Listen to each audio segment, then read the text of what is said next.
NXT New Year's Evil.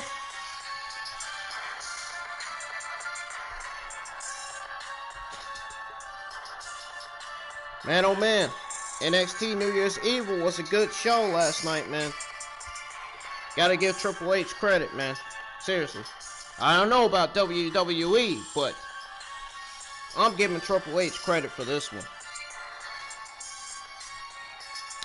I don't know about you all, but haven't you had some idiots commenting on your chat? So I got your NXT review. I got your NXT results. We got Damian Priest versus Karrion Kross to go over. And then we got Santos Escobor with Joaquin Wilde and Raul Mendoza at ringside versus Gran Metalik with Lance Dorado at ringside. And we got Xia Li versus Katrina Cortez. Wonder who that is. Then we got Rhea Ripley versus Raquel Gonzalez, Johnny Gargano, and Candace LeRae versus Kushida and Shotzi Blackheart. And then we got Finn Balor versus Kyle O'Reilly for the NXT Championship. We got all that to go over. I got your NXT results. We're going to go over it all right here on my Ingram Wrestling News YouTube channel.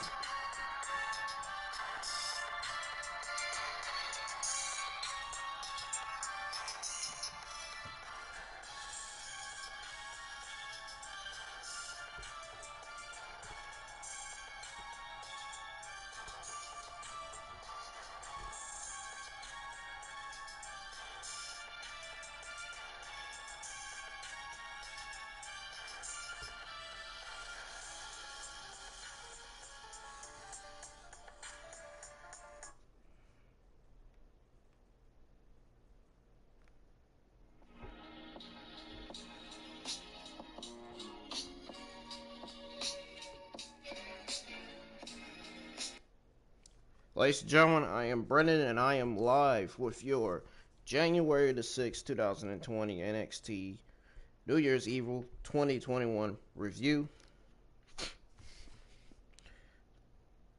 Please be sure you hit that like button. Those of you that are new to the channel, hit that subscribe button. Turn on the bell for notifications. I am dangerously close to 200 subscribers. I'm on the road to 1,000 subscribers. Please be sure you follow me on Twitter at Ingram Wrestling if you want to see the latest WWE and AEW news. Also, check out my Ingram Wrestling News videos. There might be some videos you might have missed that you want to hear. Also, follow me on Twitch at Ingram Wrestling News. I stream on Twitch. You know, it's funny because it seems like Call of Duty works on Twitch. It seems like when I stream on Twitch on Call of Duty, it works more on Twitch on Call of Duty than it works more on YouTube on Call of Duty. Weird, right? Then you got all these haters shitting on your live stream and on your channel when they clearly don't know how much dedication and how much work that you put to your channel. You get what I'm saying?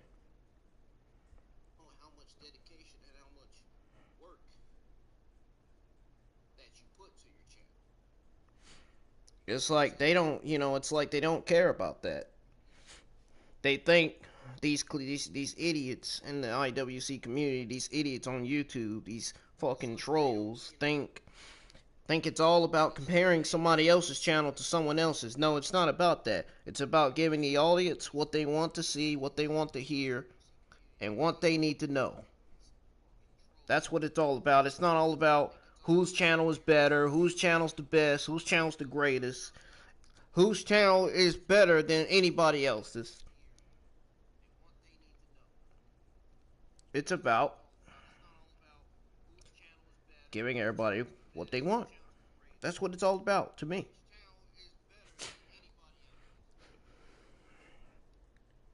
Now, you do have to make sure your channel is okay. Make sure your channel is great. Make sure you have good quality. Yeah, I know. Make sure you have good quality and make sure you have good content. Yeah, I know that. I know that. I do have good videos. I have good Ingram Wrestling News videos. Yeah, some of my live streams are good and bad here and there, but I still have content on the channel. And I tried to work on, the quality on some of my live streams, you know what I mean? So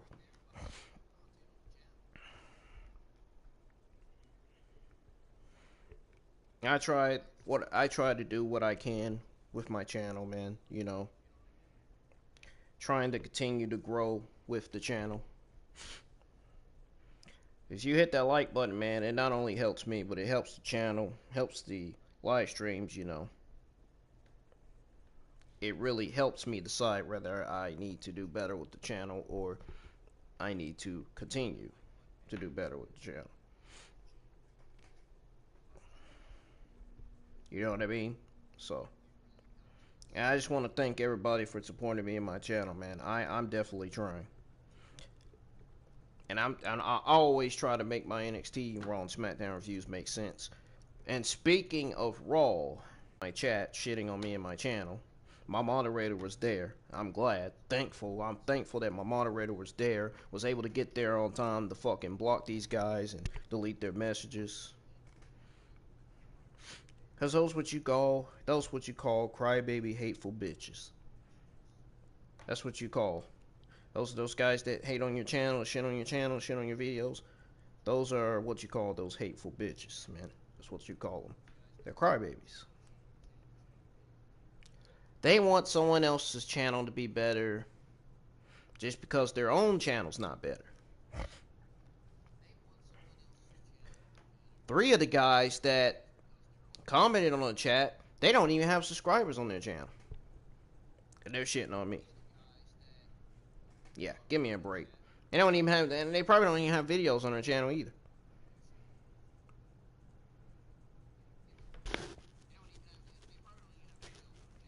You know what they are to me? Trolls. Trolls without titty rolls. There they are.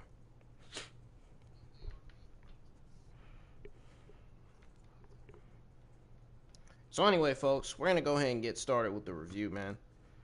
Like I said, NXT New Year's Eve, or New Year's Evil. I call it New Year's Eve. But NXT New Year's Evil was a good show, man. It was a very, very, very good show. I enjoyed it, man. I seen it. I heard about it. People were texting me. I think people were tweeting me about it. Something like that. It was a good show. It started off with Damian Priest versus Karrion Kross. Now, I don't know who we got in the chat, but I'm hoping you're watching.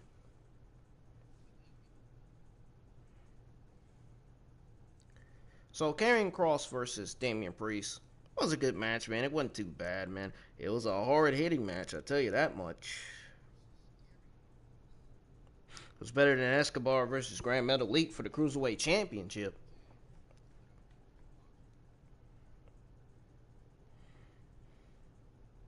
But seriously, NXT New Year's Evil opened up with the host, Dexter Lumis, standing in a dark CWC. Starring at the NXT ring, he walks up steps to a platform and turns the lights on. And suddenly he's wearing a red suit. Yeah, he's wearing a red suit. Now, I know you're probably wondering, why is he wearing the red suit? I have no idea. Guess he wants to look nice for the pay-per-view, for the show. That's my guess. He wanted to look nice. Unless they already told him to wear that red suit, I don't know. Or creative, who knows. WWE and their typical garbage creative booking these days, man. Typical Bruce and Vince thing. Right?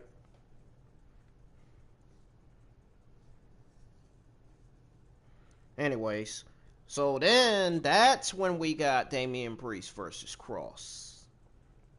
So the bell rings and they go to a stiff lockup right away. The tie up leads to, at least to both of them, falling out of the ring, but still holding on and slamming each other into the barricade. They got back inside, and Priest looks to kick Kross, but he checks the kicks and swings a punch, but Priest ducks. Priest punches Kross over and over, but a kick gets caught and Kross lifts him up for a slam. So then Kross hits a running kick in the corner, followed by punches. Kross lifts Priest to the corner and follows up with a splash. Then an overhead throw. Kross clotheslines Priest over the ropes to the floor, then goes out after him and lifts the steel steps. But Priest knocks them out of his hands and goes back inside. By the way, I'm monitoring the chat, making sure there is no negativity in the chat. I hope my moderator is watching. I hope he's on here tonight. I'm going to be crowning a new moderator, I think, either tomorrow or Friday. Because I need some more people. I need some more moderators. I need block users. Because people are starting to go too far with commenting stupid shit about me. It's not cool. So anyways, Kross continues the assault and pulls Priest by the hair. But Damian smiles at him. Angered, Kross beats Priest with pillar to post. Priest dodges a punch and elbows Kross, knocking him into the corner. Priest connects with a huge lariat, then lands a falcon arrow for a 2 count. Priest swings a kick, but Kross ducks it and looks for a shoulder tackle, but nobody's home. And he hits the turnbuckle with his repaired shoulder. Priest tries to take advantage, but Kross takes him down and delivers repeated elbows to the rib.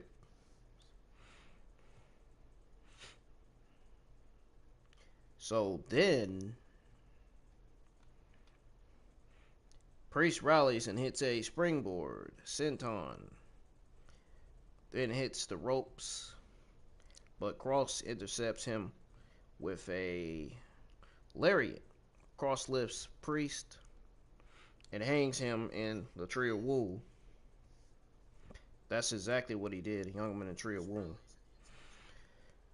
Then hits a running knee. Kross lifts Priest into the top rope and looks to hit a back superplex, but Damian elbows himself free and slides down. Priest lifts Kross into a razor's edge position and lands it, but he's too hurt to make the pinfall. Wonder why. Priest knocks Kross out of the ring and hits a springboard senton to him on the floor. Damian gets back inside and goes up top for a flying heel kick. Priest lifts Kross and hits south of. Priest looks to hit the Reckoning, but Kross counters with a fisherman suplex. Kross hits a running clothesline in the corner, followed by a release powerbomb for a near fall. The action spills from the ring again, and Kross gets Priest on his shoulder and rams him into the lightning, rigged by the announce desk. Then power slams him into the steel steps back inside the ring. Kross slows things down, seemingly smelling blood in the water. Priest gets to his feet and taunts Kross, who in turns hits him with a head kick and a quick Saito suplex. I call it Saito's suplex. I don't call it Saito. I don't know who calls it Saito. Must be an idiot or something. Kross goes for a... I think he goes for that submission. What do we call that? The,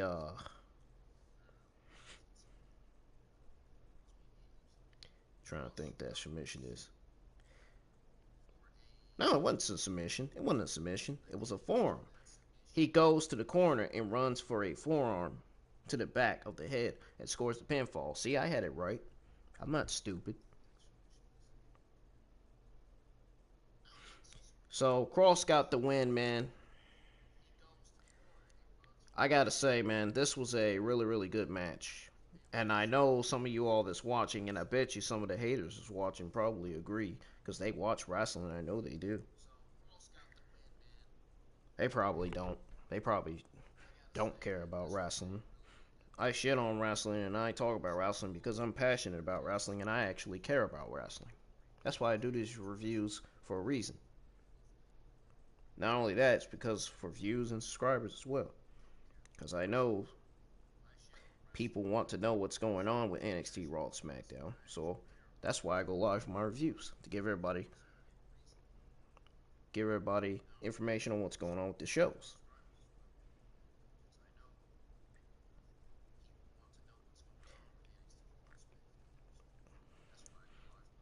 So, anyways, as far as Kross versus Damian Priest goes, folks, it was a fantastic opener. Running it ad-free allowed the momentum of the match to never really dip and instead to grab the attention of those watching immediately. So, Kross looks dominant and has more importantly a fantastic match on the NXT stage, which will help him dispose some of the issues created as a result of his lackluster match versus Lee in 2020, which was last year. Priest should be leaving. He will be remembered as one of the most underappreciated members of the NXT roster, consistently overly criticized and possibly one of the most talented hybrid athletes the NXT has ever seen. Folks, I have some news on Damian Priest being called up to the roster. I'm going to actually read to you that news at the end of the review. As we end the review.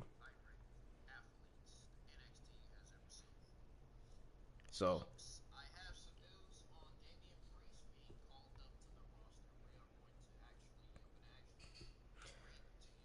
anyways, moving on. Adam Cole and Roderick Strong got invited. They got interviewed backstage. And Cole starts off by listing their accolades and how 2021 is going to be their year. Strong says next week they'll be taking on Breezango in their entrance valleys their talent. You have to take them seriously. But before that, Kyle O'Reilly would become the Undisputed Era NXT champion.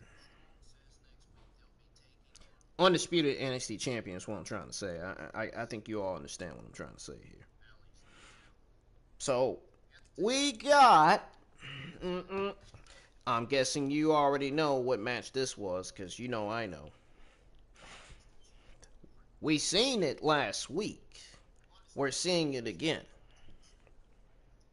I can't help but to say that I feel like this is a short feud, this match right here. Santos Escobor versus Gran Metalik. Now, let me know in the comments down section below what y'all think of that match. I want y'all's comments on that. I really do.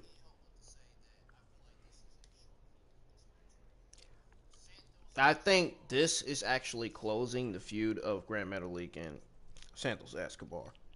I believe. Now, why would WWE close this feud so short? I don't know. Why would I think that? I'm not sure.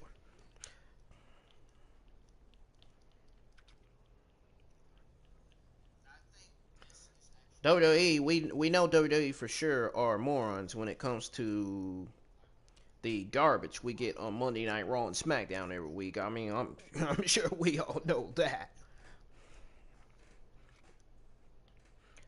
Of course, half of us in the community know that anyway, but I don't know. This match felt... They didn't really feel that important, man, this match. It was fast pacing, but...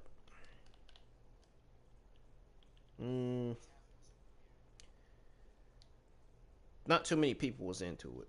I'm just gonna say that.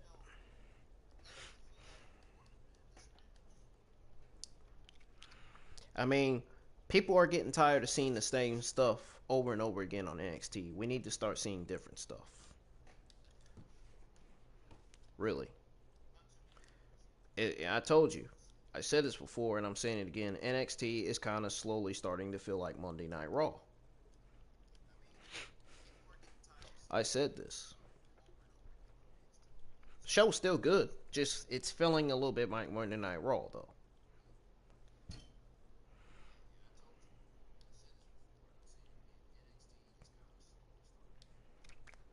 But anyway, Santos Escobar versus Gran Metalik. The match gets underway. Then they lock up with Metalik forcing Escobar to the ropes. They lock up again and Metalik drops down to hit a head scissors. Then sweeps Escobar off his feet a few times and hits another head scissors. Escobar leaves the ring to regroup and Metalik finds a dive to the outside before posing. So then Escobar gets back in the ring, but Metalik continues the fast-paced assault and kicks him right back out. So then Metalik attempts a Hurricane Rana over the ropes to Escobar on the apron, but they stumble and Escobar falls down. However, Escobar recovers and holds onto Gran before wiping him into the barricade.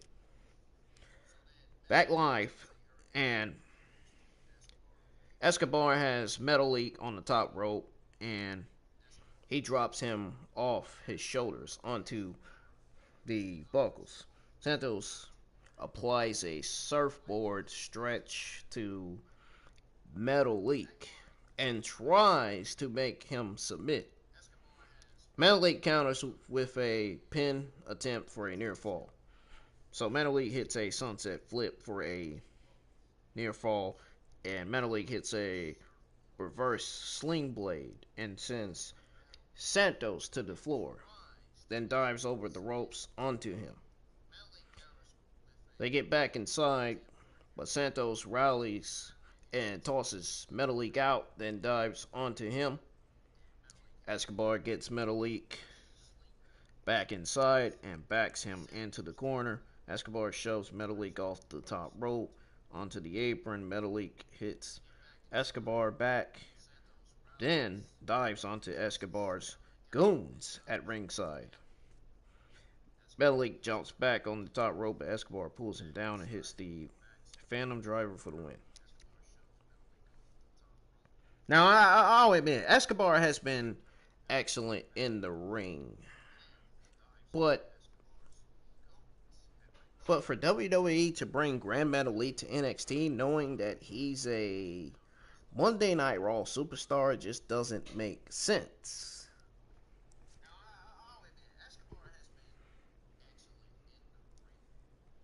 It really doesn't make sense. Honestly, my comments on this matchup, as much as it pains me in particular to say this, man, this match under-delivered, at least compared to are capable of. Now, it simply did not give enough time to pick up the pace needed to make both men's styles work. You get what I'm saying, folks?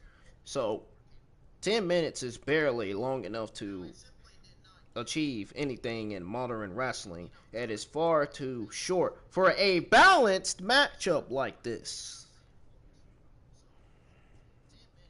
Now, Escobor has begun to stagnate with the strap. And I think given UK and Ring of, I guess, Honor,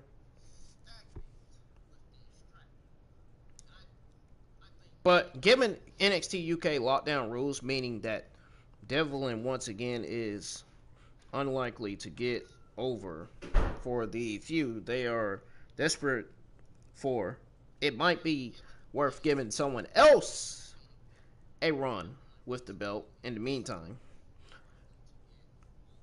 Now, I hope you all agree with me on this, because I'm absolutely agree with what I'm saying right now.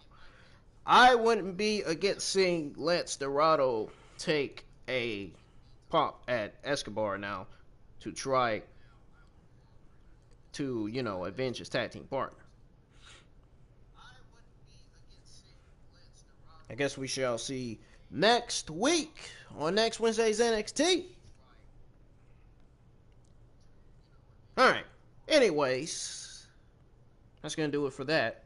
So, we got a video of Mercedes Martinez showing her attack on Io Shirai, and she says she's coming for the title. Man, this is starting to be a good feud between Mercedes Martinez and Io Shirai. I love how they're pushing Mercedes Martinez. Why didn't she get that push when she had her in-ring debut? Why didn't she get that push ever since her in-ring debut? I don't get it. They should have just kept her on the main roster instead of, not on the main roster, but they should have just kept her on NXT instead of calling her up to the main roster.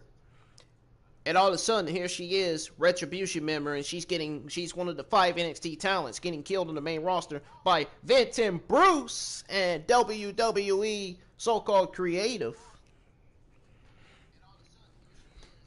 And now all of a sudden, she's back on NXT. It's almost like as if WWE just doesn't care about some of this young talent anymore, man. Vince and Bruce, start focusing on building young talent instead of wasting young talent on TV every week. This is getting ridiculous. These guys need to get fired. They really do. Especially Bruce, man. Bruce Preacher needs to get fired. Seriously. This is absolutely ridiculous. And I think I have an idea who sent Gran Metalik to NXT. Bruce and Vince. Gotta be Bruce and Vince that sent Gran Metalik to NXT. Gotta be them. Man, oh man, these guys can't be any more morons than what they can be right now. Can't be any more dumber than what they are. Really. Nobody likes Vince and Bruce for the simple fact that Bruce sucks as executive director and Vince sucks as chairman. Hashtag fire Bruce Pritchard and hashtag remove Vince from WWE, because that's exactly what needs to happen this year. What needs to improve and what needs to happen in the WWE right now is build new stars, merge the men's Raw and Smackdown tag team divisions, and get rid of those women's tag team titles in the 24/7 championship was what needs to happen. Unify the championships. That's what needs to happen. And better these Monday Night Raw shows. Better the Monday Night Raw low ratings. Man, Monday Night Raw has had the most lowest ratings and viewership in history, man. No question about it. Yeah.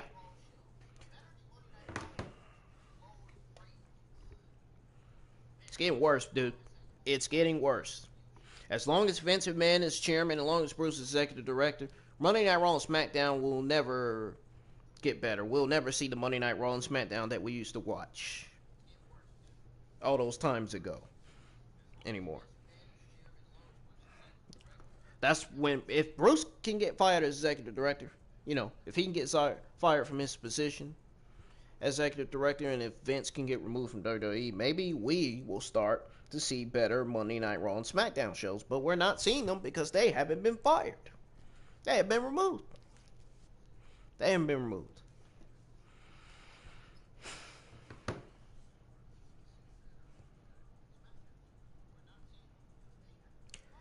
It's hard for me to say this, but I think they're still involved in NXT, man. I really do. I mean, can't you tell how the way Gran Metalik and Lance Dorado, the Lucha House Party, appeared on NXT? Gotta be the involvement of Vince and Bruce, man. Gotta be. It's always Vince and Bruce, man. Vince this, Vince that. God. I hope these guys get fired, man. Seriously, man. It's getting ridiculous. This feud makes absolutely no sense. It makes sense for the Cruiserweight division, but it doesn't make sense for this show in particular. It just didn't make sense to put Gran Metalik on NXT. I don't know why they would send them off to NXT when they're on the main roster. Or maybe Gran Metalik and Lance Dorado wanted to get away from the main roster because the main roster is complete garbage right now. Both main rosters are complete garbage, Raw and SmackDown. Maybe that's why the Lucha House Party wanted to step away and didn't want to be on the main roster and don't want nothing to do with what Vince and Bruce are doing with the young talent. I mean, can you blame the Lucha House Party for being sent to NXT? Can you blame them for being on NXT? I mean, look at what's going on with Raw and SmackDown. Oh my God. We know both shows been complete garbage every week, but especially Raw, man. Oh my God, they really need to do better with Monday Night Raw. This is getting ridiculous. It's the 50-50 booking, Bruce and Vince. It's those three things right now. You know, I praise Jim Ross for saying that 50-50 booking, man. The guy's right. That's no reason. That's another reason why these shows are terrible, because the 50-50 booking stuff, man, that they got going on.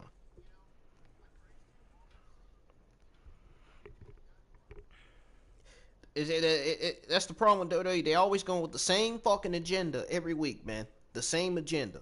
It never changes, dude. Never.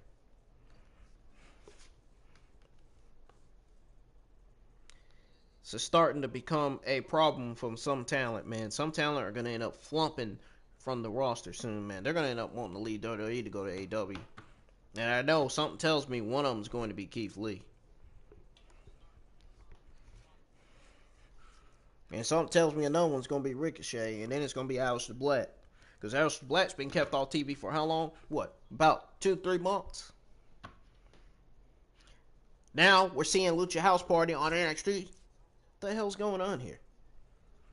Something, this gotta feel like Monday Night Raw-ish. Definitely.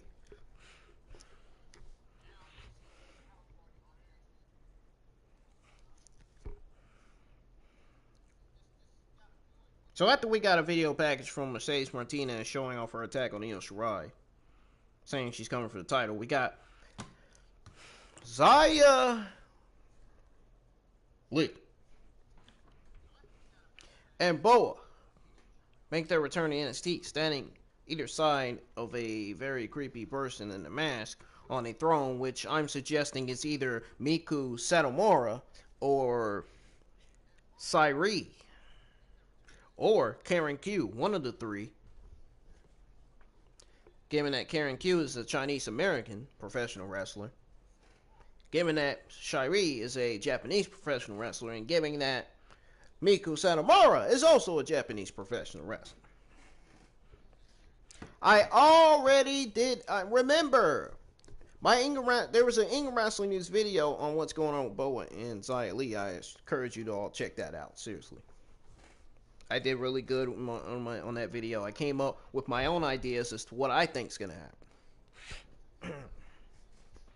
What I think is gonna happen with the Xia Li and Boa storyline. Turns out, I might be right. Ha!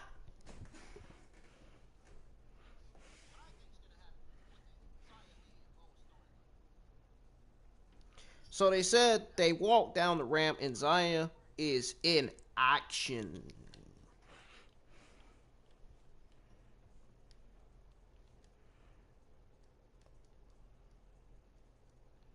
So we got Xia Li versus Katrina, which I think that's Kafarina, if I'm mistaken. I don't know. Plus we want a Rhea. Rhea is his WWE employee friends.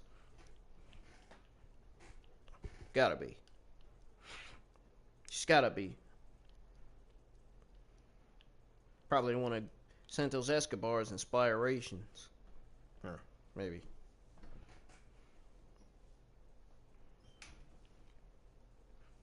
Maybe Santos Escobar's mentors. I don't know. But yeah, Xia Li versus Katrina. Katrina Cortez, this match didn't last long. It was just a squash match, man. They basically booked this match for Xia Li to showcase to the fans what she can do as a heel. This is basically what this match was to me.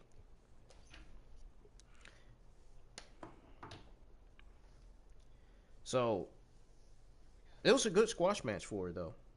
For real. Seriously. Xia Li with Boa, this storyline, man, is going great so far. Justin was right, man. This storyline really is going great. It is going strong. WWE's doing this storyline perfectly. I'm interested to see who the person in the mask is. But anyways, the mask Cortez takes the back of Li, but gets shot off. Cortez ducks a kick, but Li hits a double forearm to the chest and kicks her.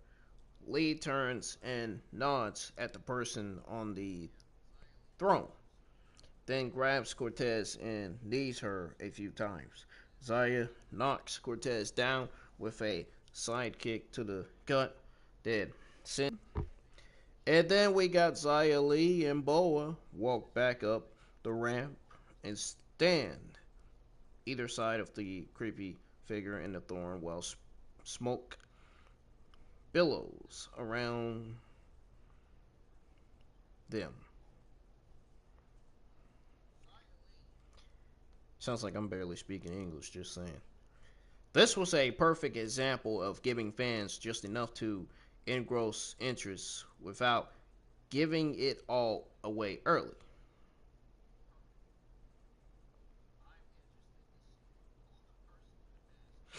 Now, we saw a little more of the mysterious mentor in the visuals once again. Incredible, man. This was incredible, man. This storyline's fucking incredible. WWE's doing it right. This must be WWE NXT creative, not WWE creative. NXT creatives. It's gotta be NXT creative. It's gotta be Triple H, Shawn Michaels, and Road Dogg. It's probably thanks to them that this storyline's looking great. Phenomenal storyline, man. Phenomenal Boa and Xia Li storyline. So, Xia picks up a dominant victory. We know that.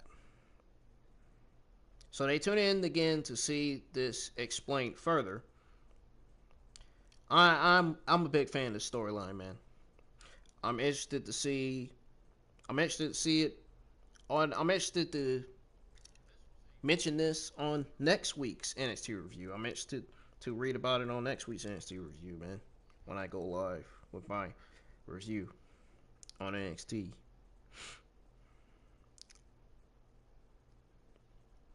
It's Xia Li. I gotta note this, man. Note this, man. Xia Li looks great in the ring, man, as a heel. Oh my god, she looks like an absolute badass in the ring, man. Especially when she hit that incredible kick, man. She was killing it, man. That's just a sneak peek of what Xia Li can do. We ain't seen what she can do yet. He ain't shown her true power yet. That's just only a sneak peek of what she can do. Makes me wonder what Boa can do in the ring. Man, he probably done got even better with his in-ring skills. Which Chinese superstar do you think is better? Who do you think is better, Xia Li or Boa? Please comment down in the section below. I would like to know your answers. Just curious. So, anyways, not to mention Xia Li's one of my favorite NXT female talents, man. No wonder why she's good the way she is. Oh my goodness. Don't be surprised if she posts a beach photo of her on Instagram and Twitter, because I'll be all into that. Anyways, we got Rhea Ripley versus Raquel Gonzalez. Now, we have been seeing this feud continue for some time now, and now I think this feud is finally rumored to end. I think.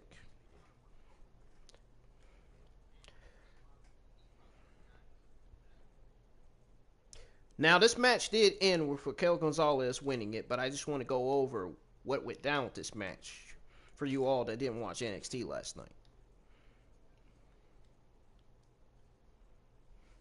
So, the match gets on the way, and the two women tackle each other and roll around, swinging punches on the mat. So, Gonzalez lifts and throws Rhea over her head.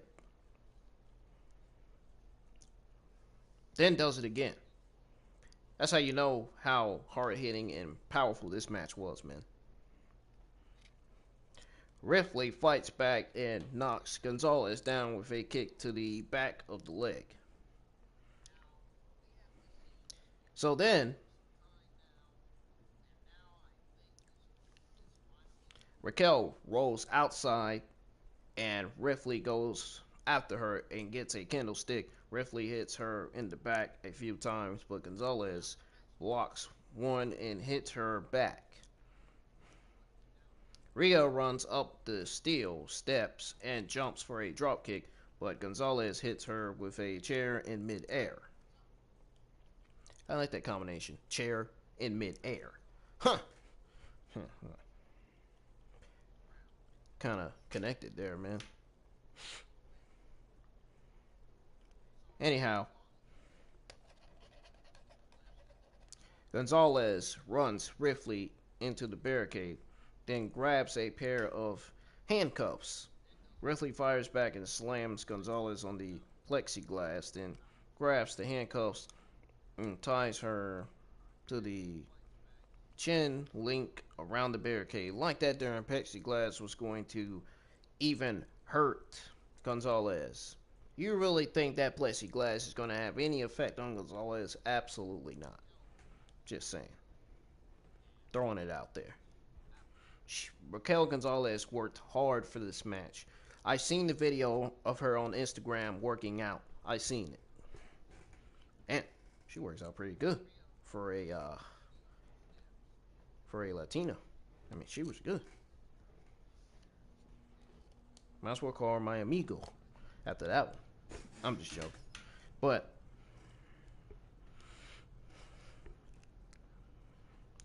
Ripley chops the chest of Gonzalez over and over, but Raquel breaks the handcuff and hits Ripley with them.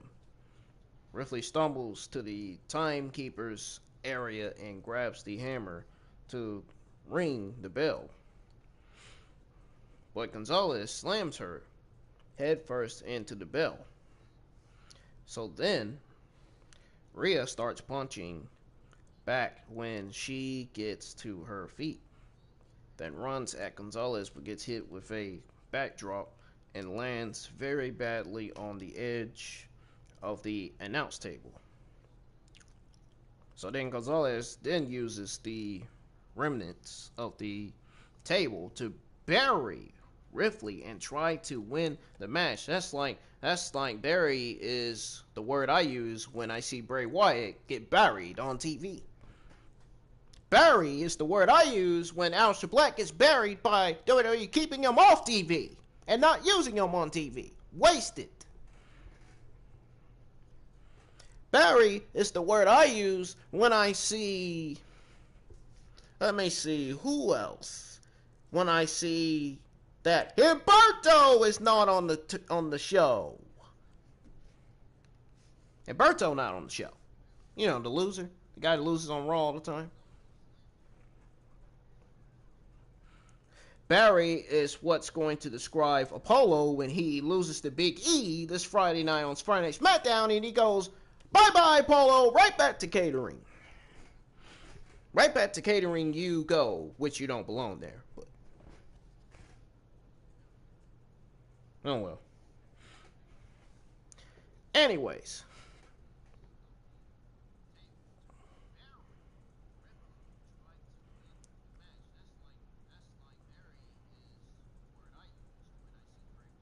The referee counts, but Ripley gets to the apron and pulls herself up.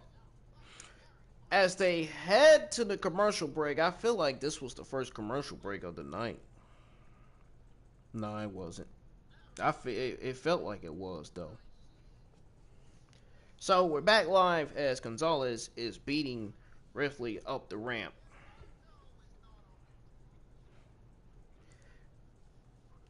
Raquel kicks Ripley square in the chest and she falls down a staircase.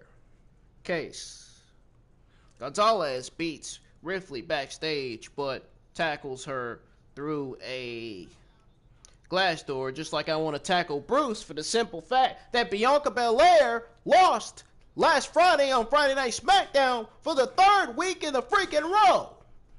Yeah, that right.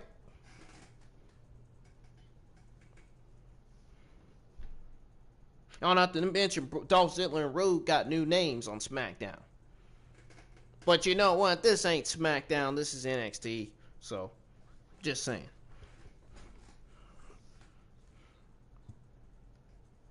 I don't know why WWE would give them that name. Dirty Dogs? Kind of sound interesting, though. I'll give them that. But I think they should have came up with a better name than to call them Dirty Dogs. I mean, that's just. I mean, to me, I think that's just wrong. I think that's just a little wrong to me, for real.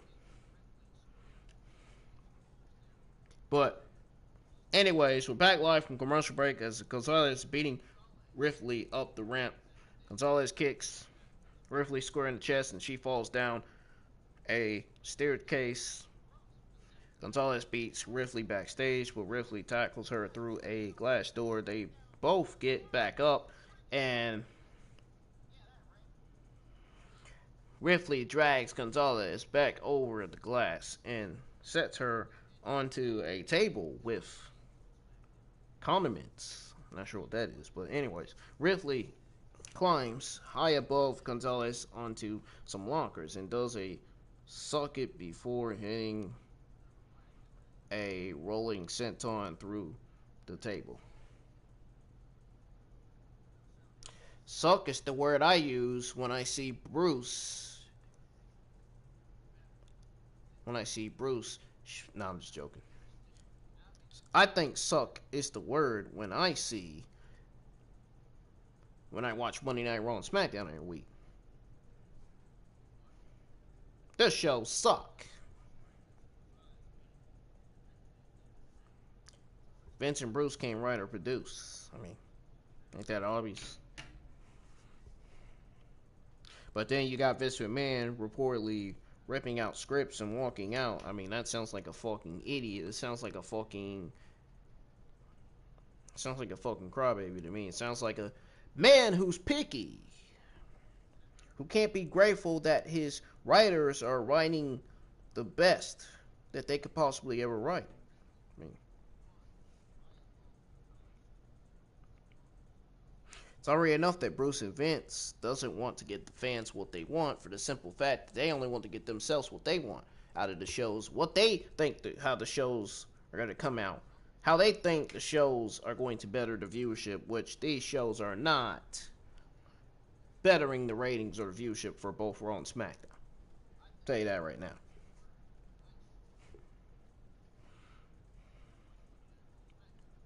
Hell, that Legends night this week on this Monday night on Monday Night Raw didn't even help the goddamn viewership. I don't give a dang what anybody says. That show did nothing.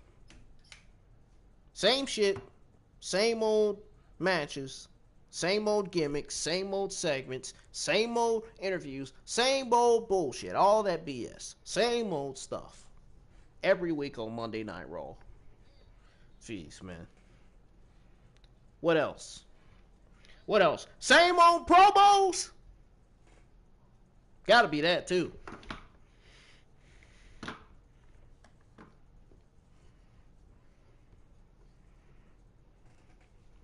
The referee starts counting as Ripley gets back to get to her feet, and Dakota Kai comes running over with a candlestick and beats Ripley with it. Man, Dakota Kai has been a big factor in some of Raquel Gonzalez's matches. I like that. I like it. Kai then helps Raquel up, but Rhea attacks them both. Rhea beats Kai down, then opens a locker door and shoves like a ghost. Ripley goes back to the stage to look for her, but Raquel attacks her. Ripley knocks Gonzalez down and applies the Crime Trap.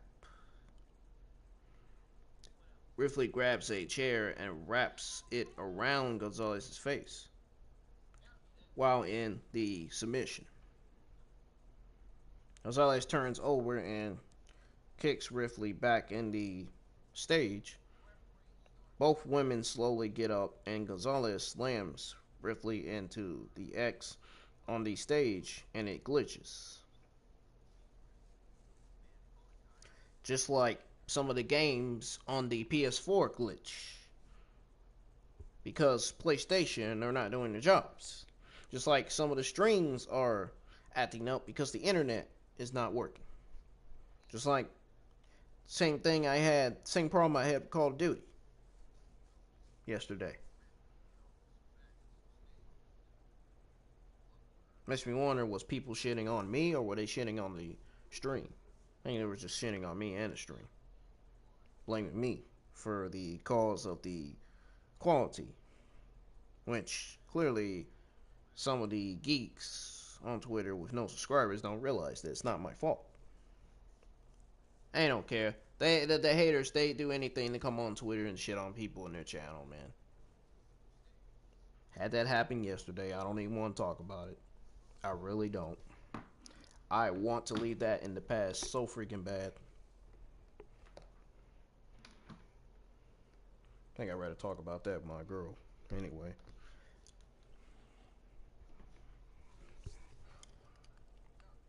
Her free counts, but again, they get back up. Ripley grabs, steel steps, then looks to hit the Riptide onto it, but instead, Gonzalez lips her and hits a pump handle slam through the stage. Both women are down and out, and the referee starts counting. As the referee nears the 10 count, Raquel Gonzalez, reemerges from the hole and she wins. I wish I could do a pump handle on Bruce. Bet you all also want to do a pump handle on Bruce and Vince. Imagine doing pump handle on both guys. Imagine doing one on Donald Trump. That'd be funnier, right? Even more funny.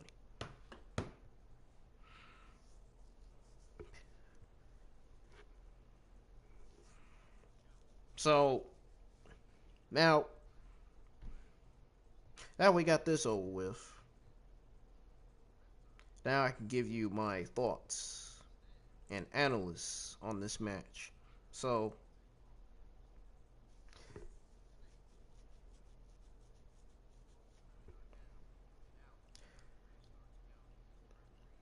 I'm glad that Raquel Gonzalez has been giving the massive victory over a ugly, credible opponent. This is one of the best last men women standing matches in recent memory. It had everything it needed to have and was gripping beginning to end. If this is farewell to Rhea, then what a way to bow out.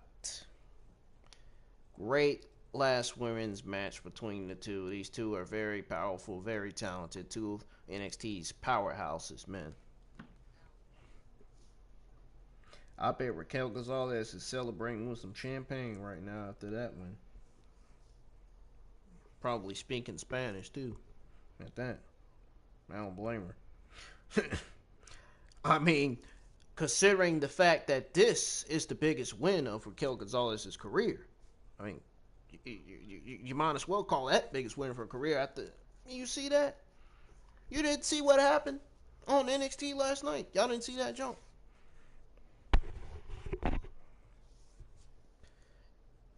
If man, kind of makes me think of that match with Dakota Kai and Rhea. If Dakota Kai would have defeated Rhea, it would have been the biggest match of her career. When I think about Dakota and I think about Raquel Gonzalez,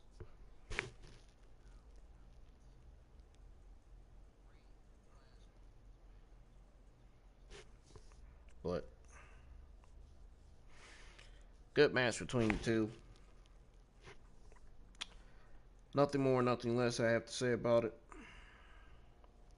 I'm just interested to see if Rhea Ripley is going to be on NXT next week or not. Is she going to get called up to the main roster like Damian Priest is? I guess we'll have to find out. I'm sure there's going to be news on Rhea Ripley being called up to the main roster after having her last match against Raquel Gonzalez. So I think this is officially the end of the Raquel and Ripley feud. Gotta be. I wonder who Raquel Gonzalez is gonna feud with next. Could we see Raquel? WWE could do anything. WWE can do anything. They just gotta do it right and not do it wrong. They gotta do it creatively right. They can do anything with this talent. Just use them right on TV. Don't waste them. Use talent that you know that are going to cut good promos. Use talent that you know that are going to deliver good matches on a good TV show. You know, use talent that you know are going to have good characters. Are going to have good promos on the mic. That's what we need. All about entertainment, all about sports. Just like when everybody goes live with their Raw, NXT, and Smackdown reviews. They're all about making people laugh. They're all about entertainment. That's what this show should be all about. Entertainment and real sports, real wrestling. That's what it should be all about.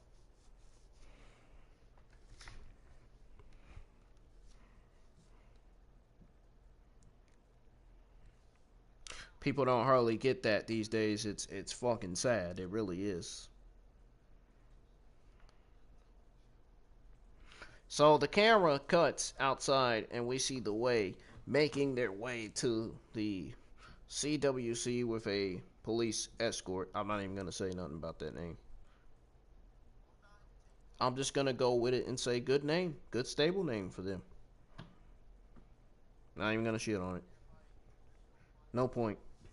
The Way come to the arena in a flashy car, then make their way to the ring where a black veil hangs over a picture. Wonder what that could be.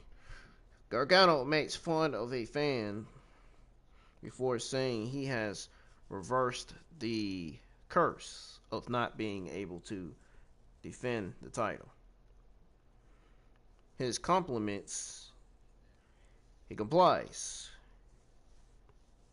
his own dance moves, and Candace says he might be the most powerful man alive. Candace then hands a plaque with a date he broke the curse.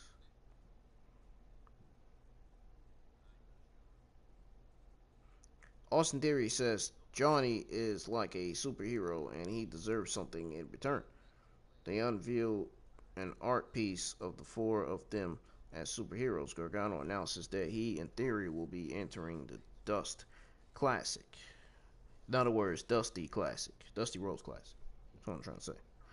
Shotzi Blackheart interrupts the way, driving her tank. Theory gets out of the ring and walks up the ramp, telling Shotzi she can't interrupt their celebration. Shotzi shoots the camera. I'm just playing, not the camera. I was just going to see what y'all was going to say when I said the camera. Obviously, I was joking there. It didn't really say the camera. I was just going to see what y'all was going to say. I was going to see if y'all was going to say, oh, there he goes trying to ink. There he goes misspelling shit again. Oh, this shit sucks. I'm getting off of this string. Oh, this and that. I was going to see if those idiots, those haters, were going to shit on me for not getting something right, knowing I did it on purpose. Make people laugh. They make you laugh. Anyways, Shotzi shoots the cannon. The cannon! I like saying that shit. For real, I really do. Sounds legit. Of her tank and hits Theory in the groin. Johnny Gargano goes out to check on Theory, allowing Shotzi to storm the ring and knock Candace down. Reminds me of Tony Storm. Just want to put that out there. Gargano gets on the apron and shouts at Shotzi. I don't think that was a wise idea for Johnny Gargano to do that. So he shouts at Shotzi. Kushida appears and pulls him off the apron. Suddenly, Dexter Lumis reappears and rings the bell before pointing to a drawing of a mixed tag match.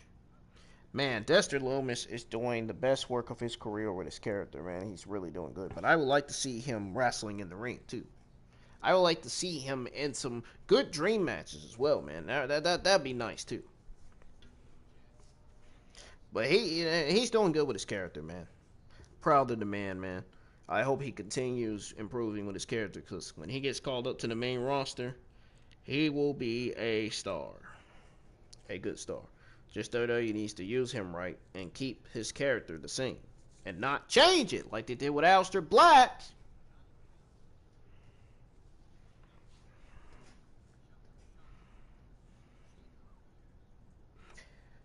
If they change Dexter Lumis' character and what he does in the ring, that'd be one of the worst creative decisions ever. No fucking shit. No question about it. It would be.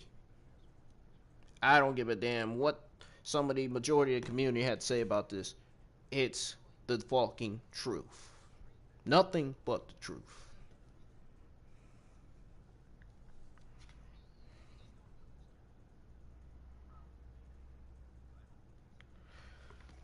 So we got Johnny and Candace. Oh my Candace!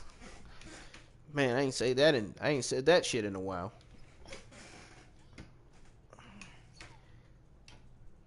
I know Candace probably looking at the screen. She's probably like, yay! Oh! I'm just joking. But seriously. It's Johnny and Candace versus Shotzi Blackheart and Kushida. What? Yeah, I'm in Japan. Huh. You know.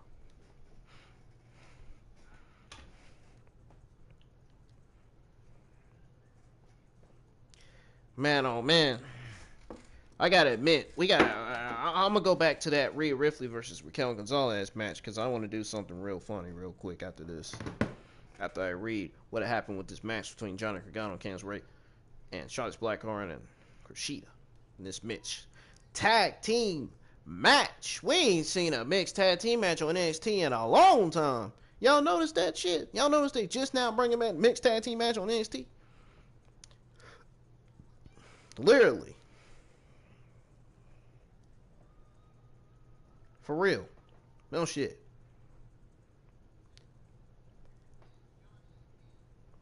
Man, that's a bit.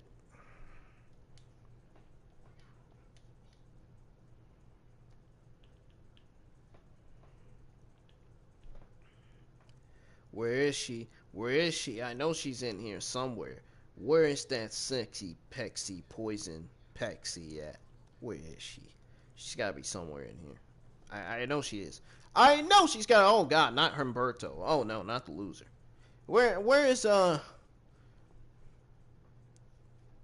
Where is Oh, it's Jimmy Hart. Pew pew. Anyways.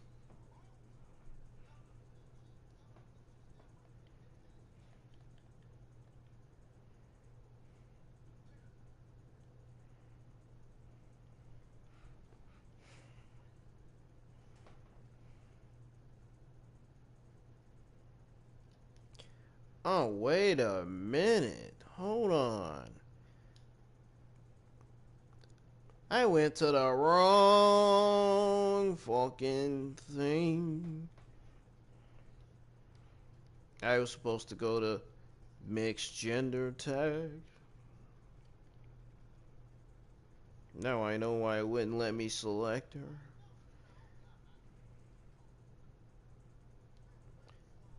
Now, it's Johnny Wrestling, Mr. Gargano Way, and Candice LeRae versus Shotzi Blackheart and Kushida. Man, when I look at Kushida, man, I'm looking at a future cruiserweight and NXT champion. I don't know about him as North American champion. I don't know if he's going to become a future North American champion or not. I don't know. I don't know. He could be. He's got the potential to be.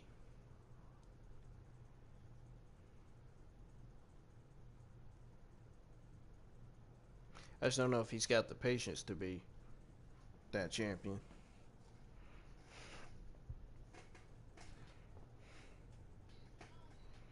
So anyways, match gets underway and Candace attacks Shotzi right away, but Blackheart kicks her back and drops Candace with a drop kick. Shotzi covers for two, and Candace rolls out of the ring to regroup. So then, back live, and Candace is hanging on Shotzi's back, choking her, but Blackheart jumps for a jawbreaker. Both women make tags, and Kushida comes in hot with a hip toss and a drop kick. So Kushida was in hot right off the bat, man. He was on fire. He was already lit up. He was already on fire when the match started.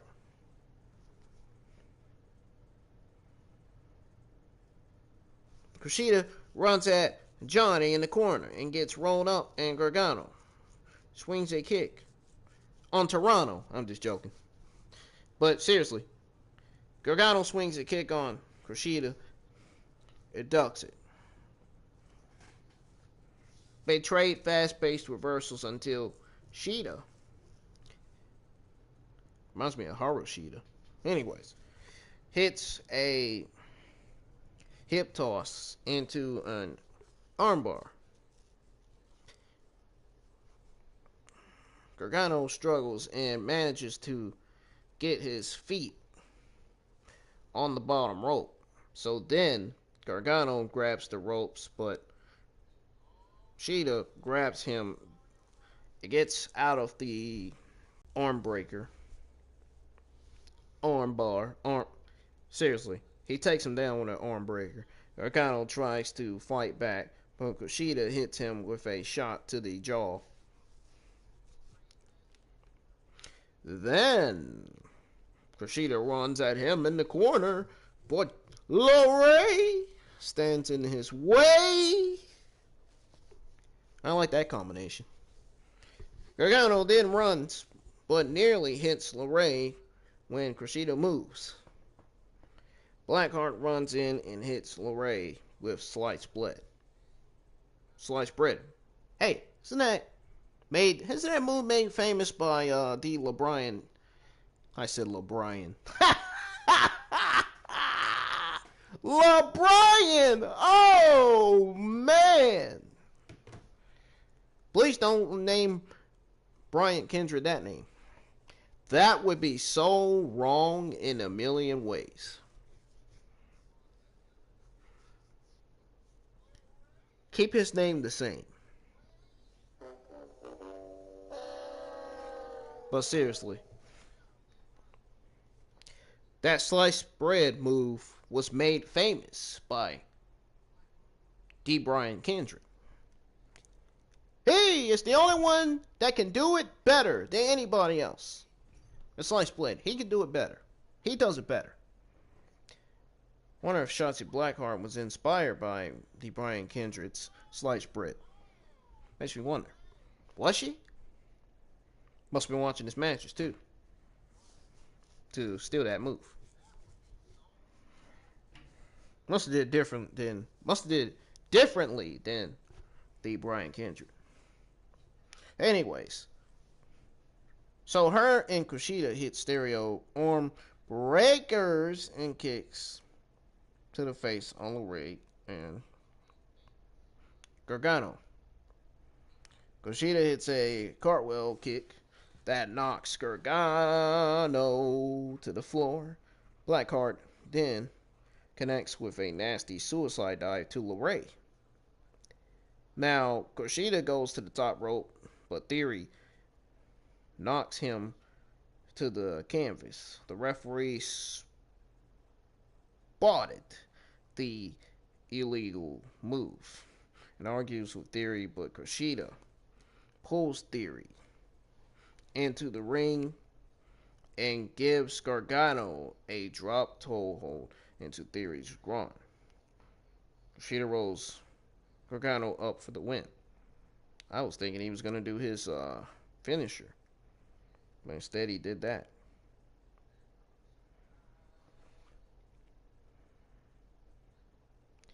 Now, here is my comments in reaction to this match. It was a great main event, picture perfect storytelling from a story that was never meant to be told. No, I'm just joking. Here's my real reaction and comments on this match. So,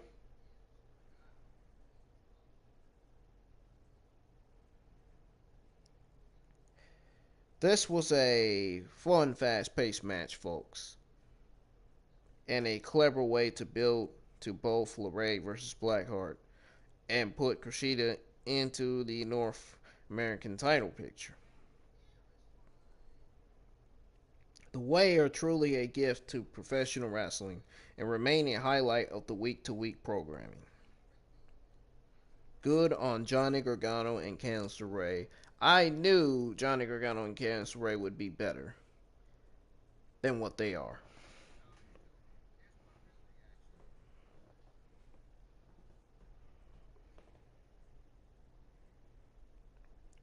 Yes, this was a fun, fast-pacing match. I enjoyed this one really well, man. Kushida dominated in that match, man, against Johnny Gargano.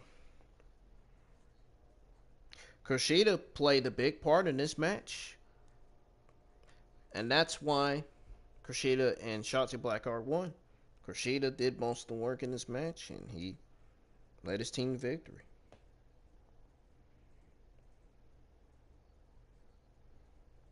But the way, man, they are doing a really good job with the stable. I never thought they would get this better until now, man. Yeah, this stable is getting better and better, man. They are really taking over the NXT men's and women's division on that brand. So, good mixed tag match by these individuals. Moving on to the next. William Regal is interviewed backstage, and he says 2021 is going to be the greatest year in NXT history. And he's really excited to announce that this year will have the first ever Women's Dusty Rhodes Classic. Ooh, that sounds interesting. Let me know in the comments down section below what you think of the Women's Dusty Rhodes Classic. First ever Women's Dusty Rhodes Classic. That sounds interesting, man. It really does. But what teams are going to be put in that tournament? I wonder. I don't understand. I don't get it. What teams are going to be put in that tournament? I don't get it. Are we going to see Casey and Caden? That's the first team to be put in that tournament.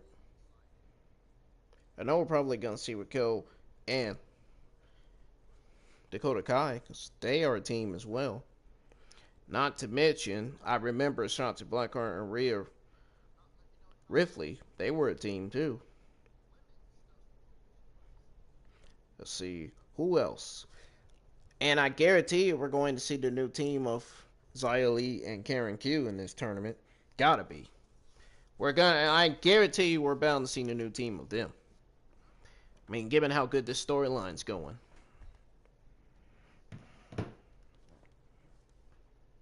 I don't know what other teams would be in that tournament besides those teams I just named. There's not really many women's tag teams in the NXT Women's Tag Team division. So, we'll see how the Women's Dusty Classic goes. Unless it's a singles Dusty Classic. And if it's a singles Dusty Classic, this makes perfect sense. I can't see it being a tag team Dusty Rhodes Classic. So, our main event of NXT, we got Finn Balor versus Kyle O'Reilly for the NXT Championship. Folks, to the people that's disliked in my review, ignore them. They're just a bunch of fucking idiots. Bunch of assholes. They can still go suck on a cock. Anyways. Just a bunch of haters hating my channel because they know I'm doing better than them.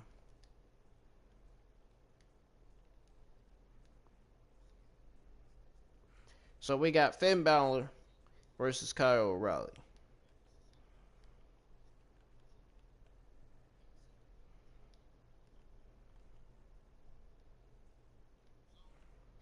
Now, number one, this match was good. Number two, this was probably one of the best matches on the show. And number three, we don't have to see this match so many times. Remember, I said earlier in the review, people will get tired of seeing the same matches every single week on television. Just like I'm getting tired of seeing the same matches on television every week. Just like I am, man. Honestly, it gets boring. It really does.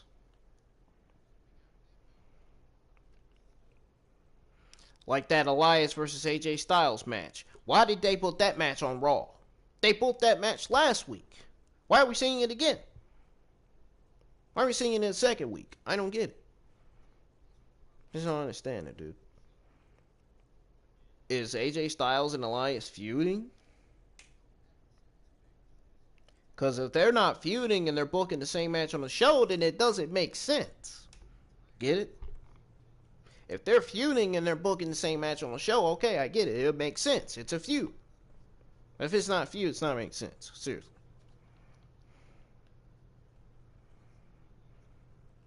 Just like Keith Lee was randomly put in the WWE Championship match.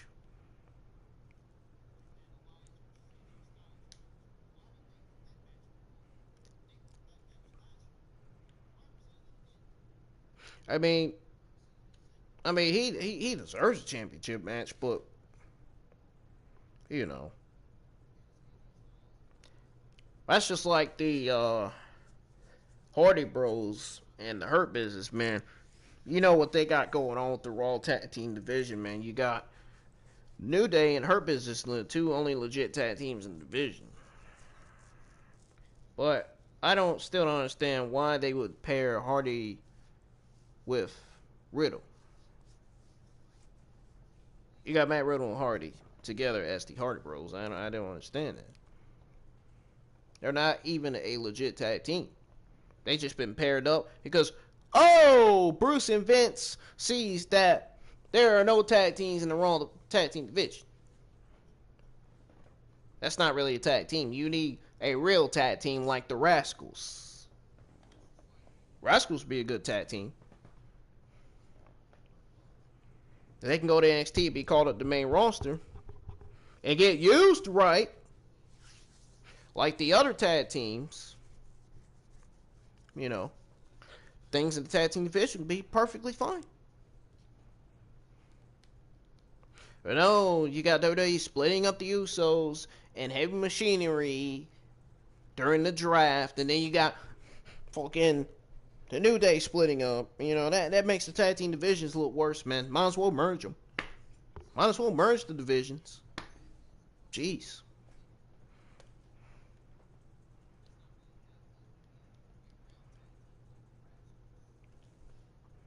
There's no need to fucking have two tag team divisions.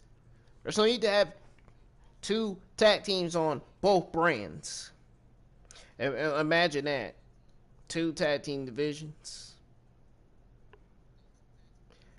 But there are legitimately no teams on both divisions. Wow. Imagine that.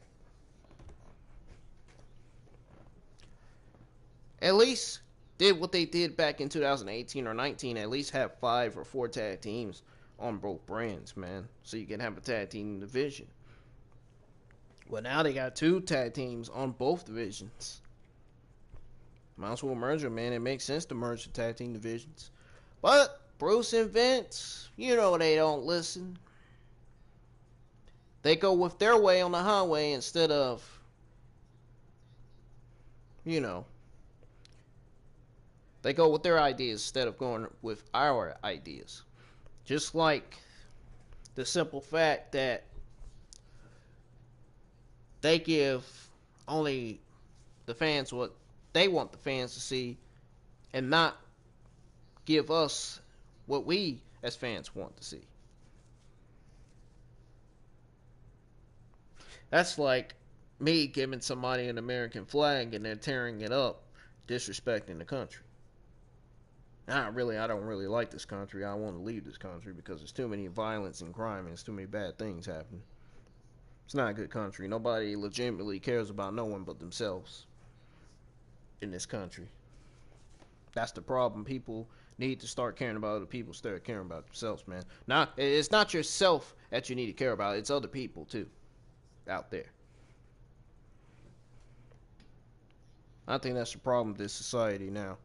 And you got people shitting on people's channels, man. And then you got YouTube not doing their jobs, blocking these people, shitting on people's channels like these fucking idiots that dislike my fucking review right now. These idiots are being shitty once again. They don't understand. If you don't understand what settings is, why don't you pause the freaking video for a second and go to the 3 dots. If you have the YouTube app, go to the 3 dots and you'll see where it says quality. Click on there and fix the screen. It's that simple. If you're too lazy to do that, something's wrong. If you haters are too lazy to do that, something is wrong with you guys. I think you guys are just coming on here to shit on my stuff just to shit on my stuff. Just so I can delete my YouTube channel, which I'm not deleting it. You're not going to make me delete my YouTube channel, you fucking cocksucking dickhead.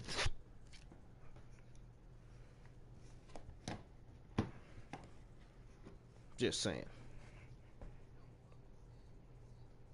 You're not going to stop me from achieving perfection on this channel. I will continue to achieve perfection. I don't care how many dislikes I get. I will continue to achieve greatness.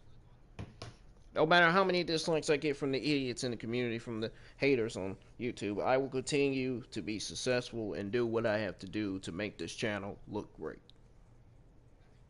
In my own way. Nothing's going to stop me from succeeding in life. Even if it means shitting on these idiots.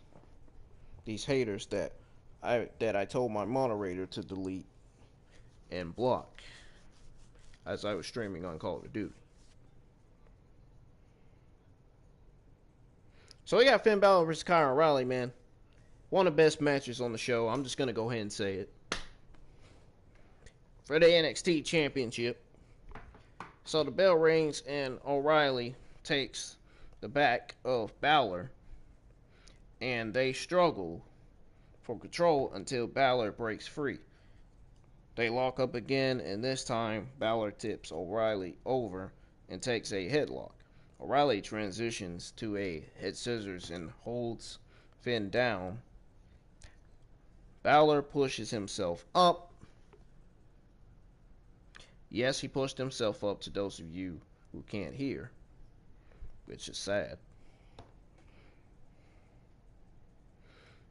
Balor pushes himself up to escape, but O'Reilly grabs the wrist instead. Balor keeps up, but O'Reilly snaps his arm over his shoulder, then delivers a knee to the gut. Balor manages to get an abdominal stretch on Kyle, but O'Reilly hits a hip toss into an armbar. Balor holds his hands and keeps it from being fully extended, then manages to get up and go back to the abdominal stretch. O'Reilly tries to get to the ropes, but Balor stops him. So Kyle bends down and bites the rope. Finn releases the hold and kicks the ropes. O'Reilly hits his jaw and goes to the corner where an official checks on him. O'Reilly hits the ropes and slams Finn down, arm first, then ties the arm behind the back and kicks it. Balor turns around and goes to work on the jaw, raking his forearm back and forth across it. O'Reilly catches Balor with a kitchen sink knee, but Balor fires back with a forearm. O'Reilly hits the ropes and kicks Balor in the face, chest, but the momentum sees him fall right out of the ring. It lands hard on the floor.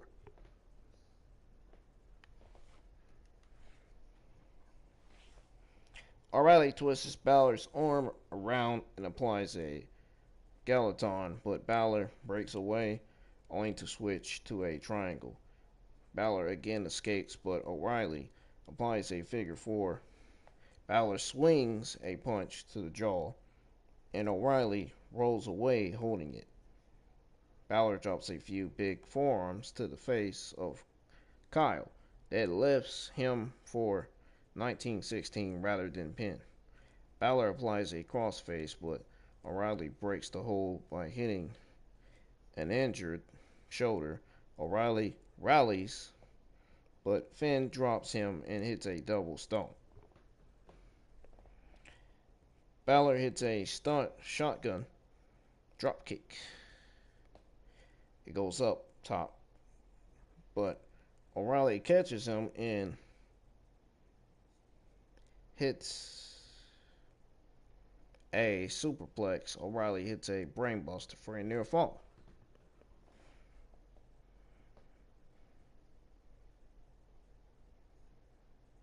So then goes right to an armbar.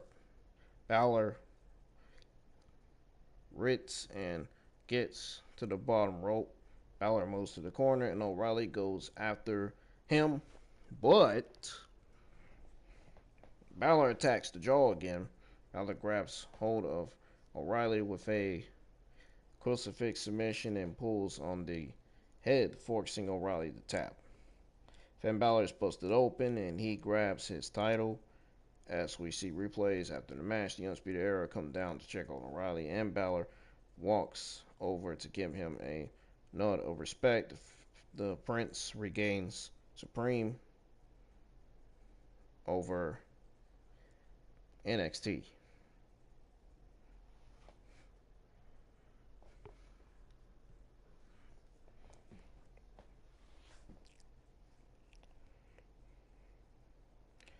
So this was a main event. This was a good main event.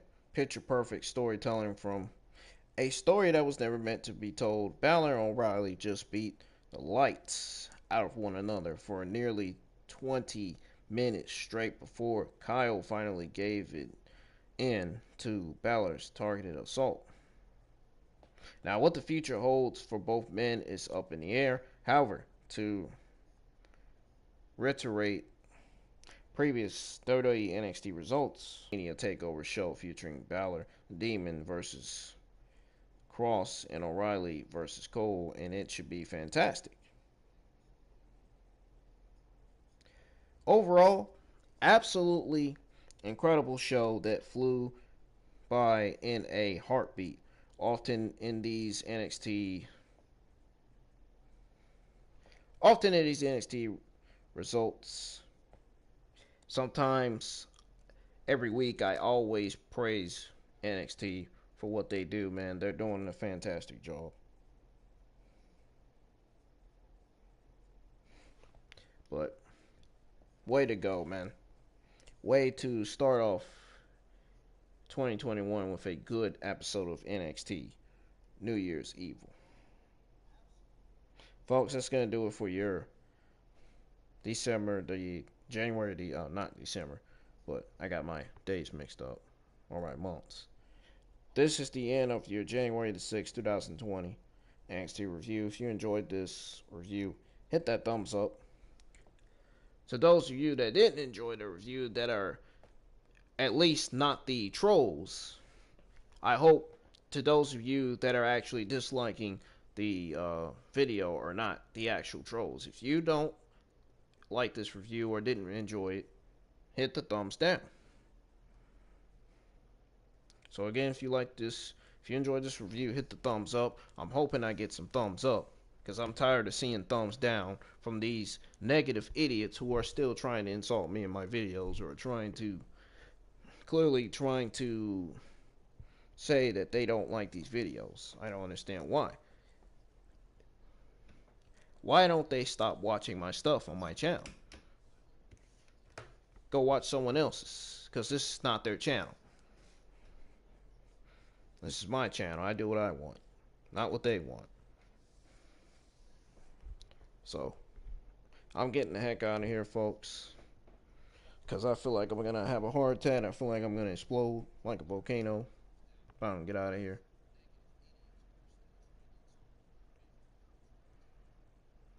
You know how it is with these fucking idiots. With these haters with no subscribers.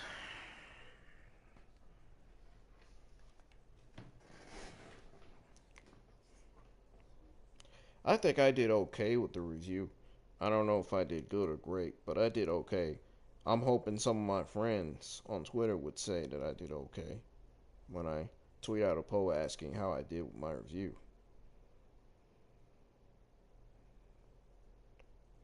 So, I'm getting out of here, man. I'm probably going to stream on a different game tomorrow. I'm going to stream on Call of Duty this afternoon, and then tonight I'm going to stream something different.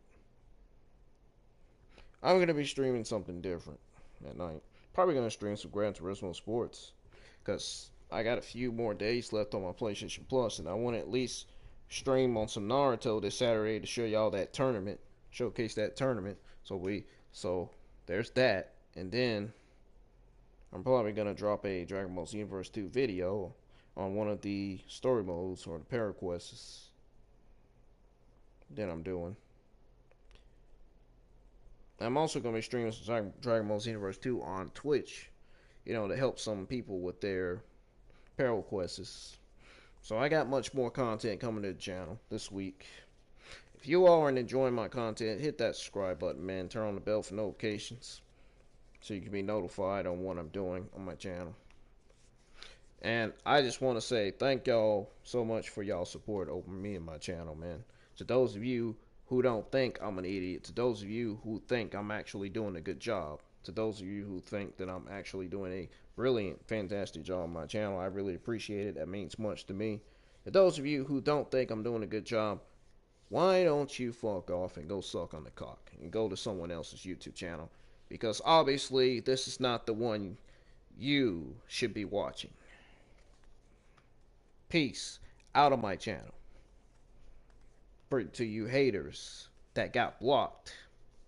You haters are mad. The reason why you haters are disliking my fucking videos is because you got blocked and your messages got deleted on my chat.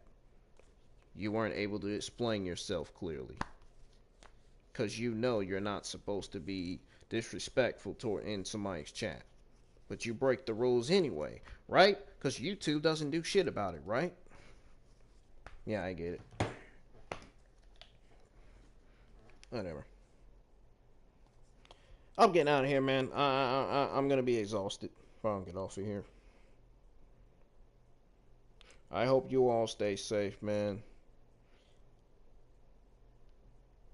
Have yourselves a good Thursday, man, and just think about what you want to do. To those of you that are growing up, that are getting younger and growing up and getting older, think about what you want to do in life, man, and start working on it. Because you know, there's not many things left to do. Those places you live at, there's not really many things left to do there.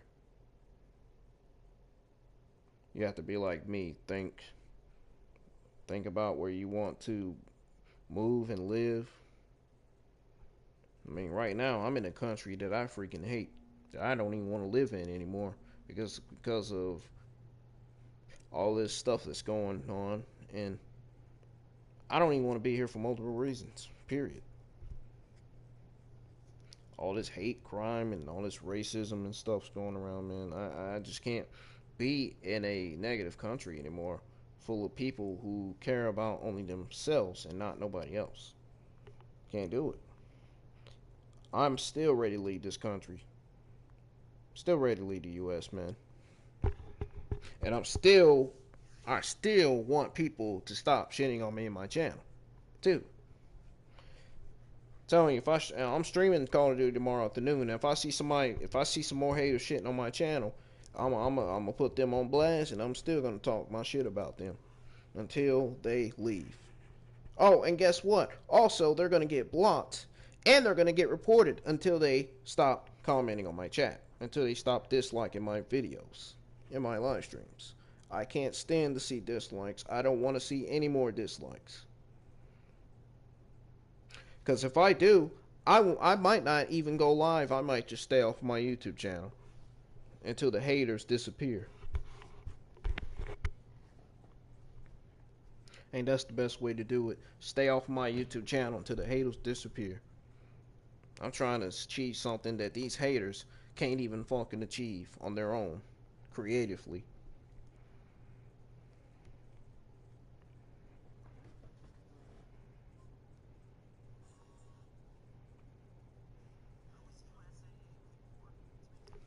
I was so frustrated yesterday, y'all, when I got all these messages in the chat, man. I'm glad Justin came in time, dude, because if he would have not came in time, I think I would have cussed every single person out in that fucking chat. Seriously. No shit. And I know Crossbow Williams, that's his YouTube channel name, Williams. I know he didn't have nothing to do with it. I told Justin to attract his message because he ain't had nothing to do with it. It wasn't him. It was those other guys that was commenting on my chat. It was all the other guys, man. Those are what you call the YouTube trolls, the YouTube wannabe, the YouTube shit talkers. The YouTube pieces of shit, pieces of garbage. Those are pieces of garbage YouTube shit talkers that are gonna hate on your channel, and they're gonna keep hating on it until you block them and report them, and until you shit on them. Maybe if you shit on them, report them, and block them, they'll go away. That's what I did. So far, none of them has said nothing to me since then. None. Yeah, because they've been getting blocked and reported twice yesterday. Be surprised if I have even more coming in my chat tomorrow, talking about some, man, you fucking suck. Man, your channel is all the way this. Your channel is fucking complete garbage. Your channel is this and that. Then channel's better than yours. How you feel? Doing better than you. And I do thumbnails better than some of you with no subscribers. Yeah. How you feel about that one? I like them apples.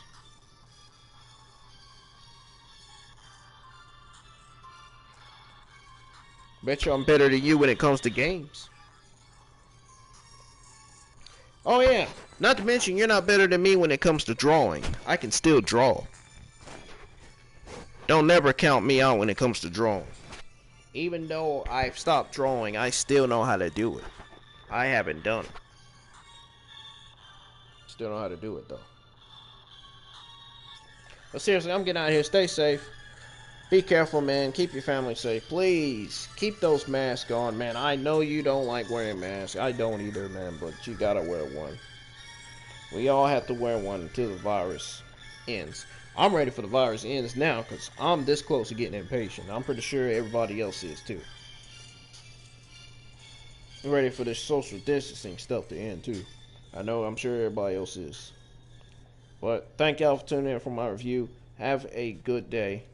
I will see y'all this afternoon on Call of Duty. Hopefully the stream will get better. When I cut the PlayStation 4 back on, I'm gonna cut it off, give it rest, so I can